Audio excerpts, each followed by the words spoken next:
2 days after I got traded, I was on Google making sure before I post anything, let me make sure this is legit, because this is too storybook for me to, you know, back with my college quarterback, one of my really good friends. So, yeah, dream come true, man. Yeah, for sure. Do it for each other. Do not do one thing up there alone.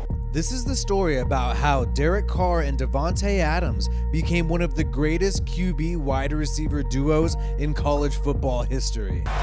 He's a gamer. I think he's the best quarterback in the country. I don't see why he shouldn't be in the Heisman discussion. He's the greatest quarterback in Fresno State history. DC throwing all the touchdowns. Corners can't guard me, so what you do now? Evading the blitz, rolls back to the left, goes deep down the left sideline, has two men open, it is caught by Adams. The two close friends have recently reunited in an almost improbable fantasy plot twist for Raiders fans everywhere. First half, over the top, Adams, caught. Quarterback with pressure in his face, taking a shot for Adams, who's got it, and Adams is in. Adams makes his man miss and accelerates with a cutback. Boise State is so far ahead of everyone in the Mountain West Conference. Carr heaves one. Adams is in for the touchdown. The players that wore that red helmet next to my family meant more to me than anything. Now, when you hear people saying other guys ahead of your brother for the Heisman, how does that make you feel? Well, he's just the best quarterback in the nation. I hugged my brother, and I told him, man, this one's for you. Well, I was sitting right up there when they lost to him when they were ranked 8th in the nation, and I told him that one was for him. I never once wanted to go anywhere else but here. You think your brother has some valid points here? I don't know. I'm sitting here laughing at the guy. Not politically correct, I guess you'd say, but he's my biggest fan, so I mean, I'm gonna stick with it. The most important football game in Fresno State's history, and the biggest crowd ever to see a game storms the field. Fresno State wins its first outright conference championship since 1991.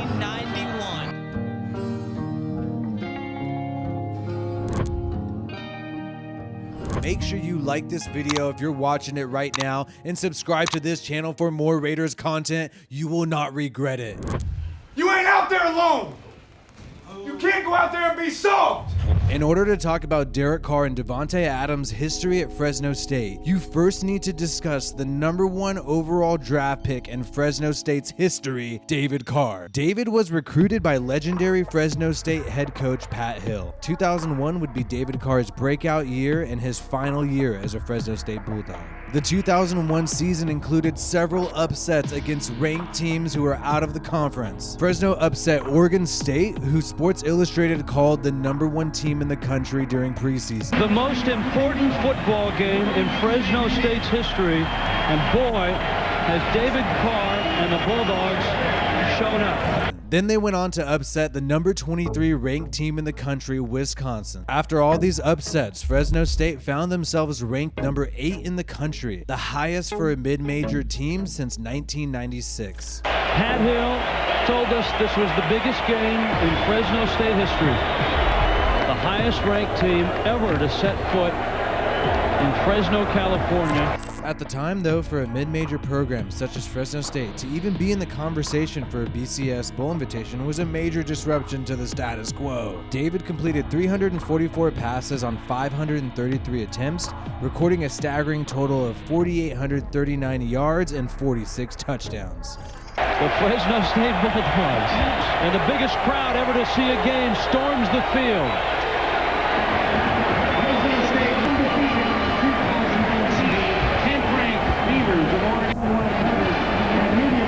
However, David Carr and the Bulldogs' bowl game hopes were crushed after upset losses to conference rivals like Boise State and Hawaii. Back in trouble. He's hit. He's dropped at the 10. Boise State is going to win this game. Derek would never forget how Boise State crushed his brother's bowl game hopes. NFL scouts clamored to David Carr, which led to him being the #1 pick in the 2002 draft. Despite the spectacular season, David Carr did not receive the Heisman. QB Eric Crouch of Nebraska, selected by the St. Louis Rams in the 3rd round, was instead the Heisman Trophy winner. Crouch was later released before ever playing an NFL game and would go on to play in the CFL. This led several David Carr fans to be very upset said. Derek, I understand that you are the president of the David Carr for Heisman campaign. Is that true? Yeah. When you hear people saying other guys ahead of your brother for the Heisman, how does that make you feel? It's just, you know that it's not true, and you know that they can't make the throws your brother can. Well, he's just the best quarterback in the nation. And You think your brother has some valid points here? I don't know. I'm sitting here laughing at the guy. I can't believe he's saying some of this stuff. He's not politically correct, I guess you'd say, but he's my biggest fan, so I mean, I'm gonna stick with him. Maybe you might have a chance at that sometime too. David would go on to mentor his brother, and Derek Carr would later decide that Fresno State will be the only team he ever plays college football for. I wanted to win a conference championship. I wanted to finish what he started, and that's the whole reason I came here. Getting recruited by all those quote-unquote big schools. I never once wanted to go anywhere else but here. Head coach Pat Hill gained tons of support in Fresno and also tons of credibility after turning this college around. While Bill Belichick was the head coach of the Cleveland Browns, Pat Hill served as the tight end and offensive line coach. Belichick had even said that he is Pat Hill's biggest fan and that he had a lot to do with their success in the 1994 season when Cleveland went 11-5 and reached the divisional playoffs. However, in 2011, Pat Hill's success with David Carr had become a distant memory. The losses had continued to stack up and attendance continued to decline. From 2006 to 2012, there had been a 42% decline in season ticket sales and a 25% drop in ticket revenue. The 15-year veteran head coach found himself on the hot seat. There was a lot of excitement around the 2011 season. The Carr and Hill reunion vis-a-vis Derek built some anticipation. Could Pat Hill do it again but with a different Carr? Unfortunately, the Bulldogs ended up finishing 4-9. We never got a chance to ever get in rhythm at all. It's just one of those kind of nights. I don't know. Derek Carr, however, would earn 3,544 passing yards, 26 passing touchdowns, 9 interceptions, and 3 rushing TDs, the most in his college career. Number 2, Derek Carr, play fake, rolls to his left. The play goes under review, horizontal in the air. I guess some games it's a touchdown, other games it isn't. Pat Hill ended up being fired at the end of the season. You know, in this profession, 15 years is a dinosaur. Sometimes you lose a lot of popularity. Obviously, that happened here with me. Pat Hill's connection with David Carr and his long history in Fresno made the firing difficult for a lot of fans and a lot of players and their parents. You gotta give this guy another chance. Please give this coach another chance. He's one of the best coaches we have here in Fresno, and I hate to see him go. After the firing, Carr stated, "I came here for Coach Hill and it was pretty emotional. We've got to take it and move on. I called the team up and told them I'm a Bulldog. That's a commitment. I'm not going anywhere." So even though the Hill and Carr reunion had been spoiled prematurely, Derek decided to stay with Fresno State and keep this thing going. The firing of Pat Hill was bittersweet. On one hand, he held sentimental value for the Carr family as he recruited both to Fresno State. But on the other hand, all the shiny new offensive talent was able to attract elite candidates at the coaching level in order to guarantee that they'd be competitive. Tim DeRuyter, the new head coach, had recently proved himself as the interim head coach at Texas A&M, and he was ready to take on the Mountain West Conference. DeRuyter would elect to switch from Pat Hill's pro-style offense to a pass-heavy spread-style offense. In 2012, Davante Adams first caught DeRuyter's attention with a highlight video of him doing any type of dunk you wanted him to do. DeRuyter said, "That was the first time I thought this guy could be special." Adams had been a 2-star basketball recruit in high school, but his true passion was for football. He was preparing to face a heavily favored Southern California team in the CIF Division I State Football Championship. Back in the end zone, Davante Adams, great play, touchdown, Palo Alto. 2nd and 6 at his own 26-yard line. Deep drop, left side, looks to the left side, over the middle, has a man, finds him. That's Davante Adams, his leading receiver. Evading the blitz, rolls back to the left, goes deep down the left sideline, has 2 men open, it is caught by Adams. All the way down to the 15-yard line. Backs and hits Adams down the left sideline. It's rolling right, Bono looking for someone in the back of the end zone. Goes up and Adams makes the catch, touchdown Palo Alto. Drops, looking left, has a man, goes up and making a fantastic catch is Davante Adams. In a torrential downpour, Pally did the impossible and pulled off an extremely unlikely upset against undefeated and nationally ranked Centennial Huskies. Adam admitted at the time nobody thought that would happen, a public school from Palo Alto, but we pulled it off. This match was a nail-biter and Davante Adams was on fire. But after a key injury, people wondered whether or not he would finish the game. Alto, but wait a second.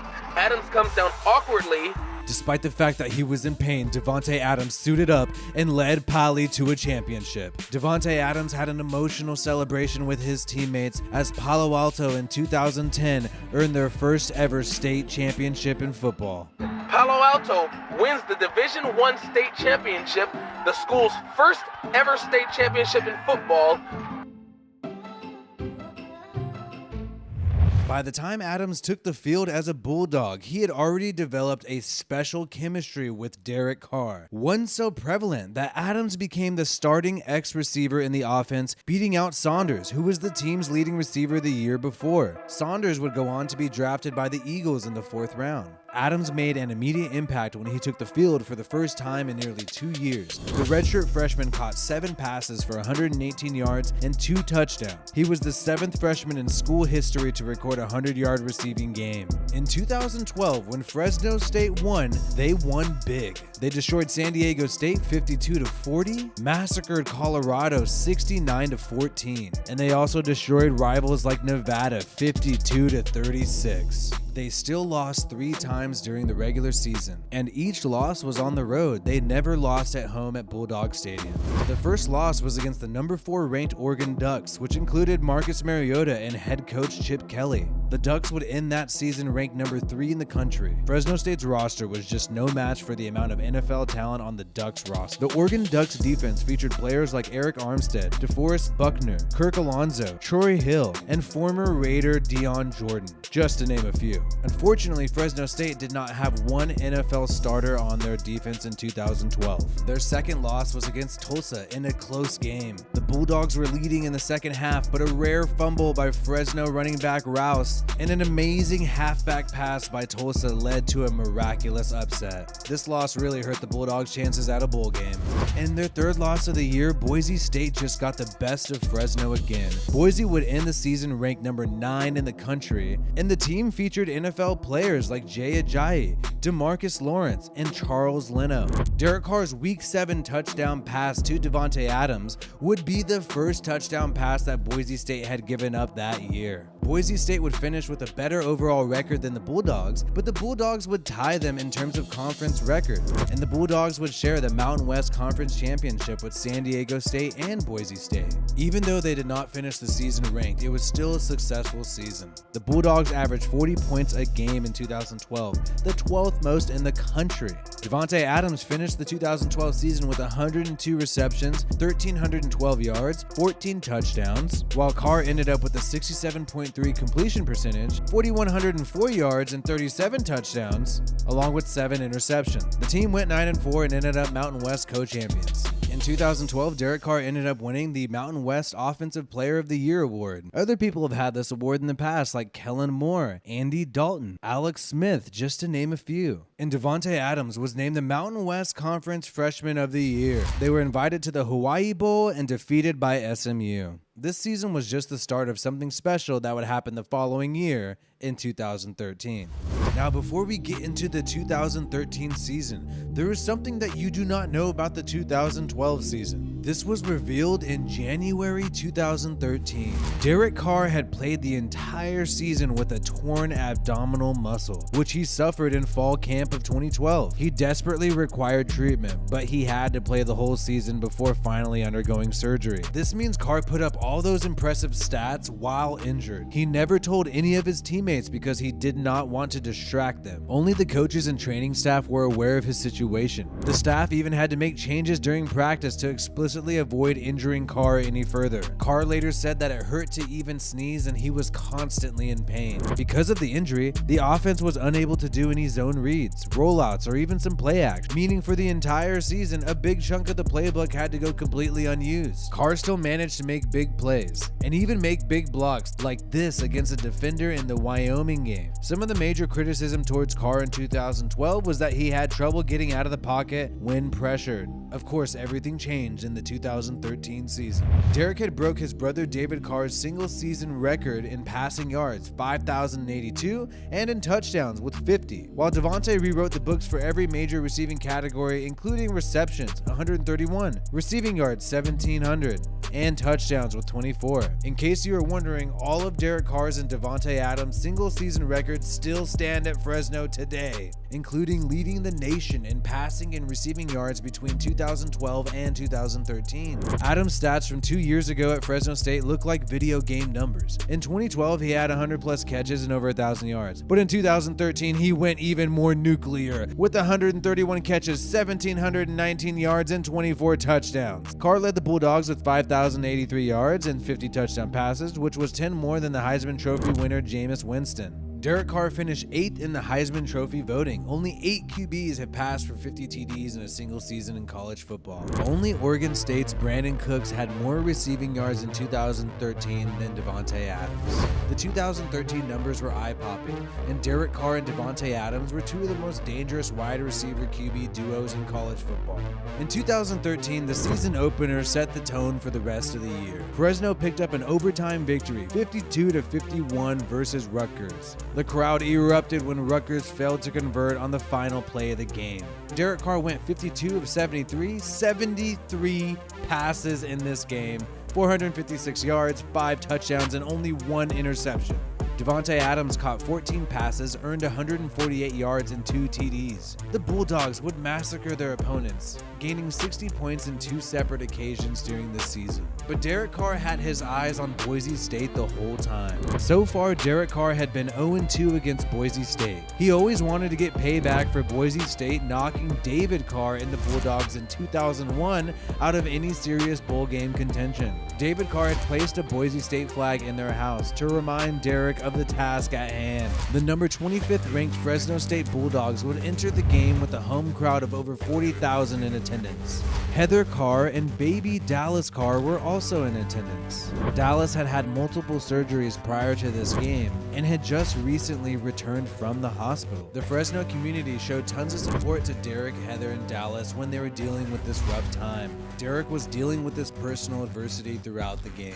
But Carr would go on to throw for 460 yards, 4 touchdowns, and 0 interceptions. Adams reeled in 12 catches for 110 yards and a touchdown. It would be the first win over Boise State in 8 years. What are the emotions you're feeling right now to finally beat Boise State? And so overjoyed. I hugged my brother, and I told him, man, this one's for you. And because when I was sitting right up there, when they lost to him, when they were ranked 8th in the nation, right down there, and I told him that one was for him. Fresno State would be projected to go undefeated for the rest of the season. However, a shocking upset loss against the San Jose Spartans at the end of the season ruined Fresno State's BCS hopes. Derek Carr and Adams put up 52 points, but San Jose still managed to put up 62 points. But it should never happen. My fault. Put the blame on me for the offense. You guys want to praise me when it's good. Heisman this and all this. Blame me for the loss because I need to do a better job to help my team win. Fresno State would still reach the Mountain West Championship game against the Utah State Aggies. Hey, this is Derek Carr, aka DC. We're undefeated at home right now. We're playing for a conference championship. Hasn't been done here since 1999. This is a real special season for us. Hopefully see y'all out here and go Dogs. It's Davante Adams down here, aka Big Uno Cinco. Last home game, undefeated at home all year. We need you. We need you to come down here and support us. We need you. We need you. We need you. Fresno Bulldogs, the whole team is grimy. Defense getting picks like Puffy in the 90s. DC throwing all the touchdowns. Corners can't guard me, so what you do now? This is the last few bars. Fresno State Bulldogs, yeah, we go hard. Fresno, California, it's the inaugural Mountain West Championship game. Utah State in its first year in the conference, gunning for its 6th straight victory against the Fresno State team hungry to get back in the win column. Derek Carr, the senior, has thrown 45 touchdown passes and just 5 interceptions on the season. The offense was able to take an early 17-0 lead. Carr was briefly examined for a shoulder injury but returned to the field and kept making plays. Although known for their offense, the Fresno State defense was able to hold Utah State to just 152 yards, 2 of 8 on third down conversions in the first half. In the second half, Fresno State was able to strengthen their lead from 24-7. Due to penalties on the Bulldogs and the Aggies' perseverance, the gap narrowed 24-17. After sacking the Aggies QB on 4th down, victory looked all but certain until Tim DeRuyter opted to go for a game-icing 4th down rather than kick a 39-yard field goal. I don't understand why you wouldn't attempt a field goal. If you kick the field goal, it's 27-17. Stopped again, the ball went back to Utah with 1:42 left on the clock.